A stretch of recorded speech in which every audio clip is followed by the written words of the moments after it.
അടുത്ത വീഡിയോ ആയിട്ട് വരാമെന്ന് പറഞ്ഞ ഒറ്റ പോക്ക് പോയതാണ്. അതിനുശേഷം ഞാൻ ഇപ്പോഴാണ് വരുന്നത്. രാവിലെ തൊട്ട് എനിക്ക് നല്ല തലവേദനയുള്ള കാരണം ഞാനൊരു കട്ടൻ ഓർഡർ ചെയ്തു. ആൻഡ് എൻ്റെ അനിയനും അവരൊക്കെ നല്ല ഷേക്ക് ഓർഡർ ചെയ്തു. എനിക്ക് വേണ്ടായിരുന്നു, പിന്നെ അവർക്ക് എങ്ങാനും വിഷമമായാലോ എന്ന് വിചാരിച്ചാണ് ഞാൻ അവരെ കുറച്ച് പിടിച്ചു വാങ്ങി കുടിച്ചിട്ടുണ്ടായിരുന്നു. ബ്രോ, ഫുഡ് എങ്ങനെയുണ്ട്?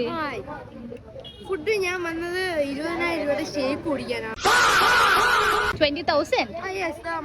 Okay okay okay. ബ്രോ ഏത് ക്ലാസ്സിലാണ് പഠിക്കുന്നത്? ഞാൻ 13 വയസ്സായി. 13 വയസ്സ്, 8ാം ക്ലാസ്സിലാണ് പഠിക്കുന്നത്. വിദ്യാഭ്യാസം ഇല്ലല്ലേ?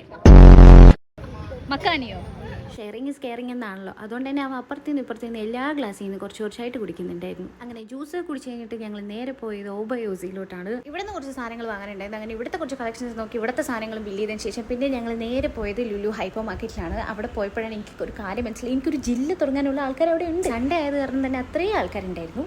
അതിനുശേഷം പിന്നെ ഞങ്ങൾ ഹൈപ്പർ മാർക്കറ്റിൽ പോയി അവിടുത്തെ കുറച്ച് സാധനങ്ങളൊക്കെ മേടിച്ചു. പിന്നെ ചോക്ലേറ്റ് ഫ്ലേവർ ഇഷ്ടമല്ലാത്ത എനിക്ക് എൻ്റെ അനിയൻ ചോക്ലേറ്റ് ഫ്ലേവർ ഐസ്ക്രീം തന്നെ വാങ്ങിച്ചുകൊണ്ട് വന്നു. പിന്നെ അവനെ കുറ്റപ്പെട്ടിട്ട് കാര്യമില്ല. അവൻ എന്നോട് വന്നിട്ട് ചേച്ചി ഏത് ഫ്ലേവർ ഐസ്ക്രീം വേണോ ചോദിച്ചപ്പോൾ ഞാൻ ഫോണിൽ കുത്തിക്കൊണ്ടിരിക്കുകയായിരുന്നു. ഇനി പറഞ്ഞിട്ട് കാര്യമില്ല.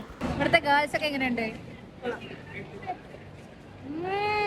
സൂപ്പർ. ഞാൻ വെറുതെ പറഞ്ഞല്ലോ കേട്ടോ, എനിക്ക് അവിടുത്തെ ഗേൾസിനൊക്കെ ഒത്തിരി ഇഷ്ടമായി. കഴിച്ചല്ലോ. ഇനി നമുക്ക് കുറച്ച് നൃത്തച്ചുവടുകൾ കാണാം.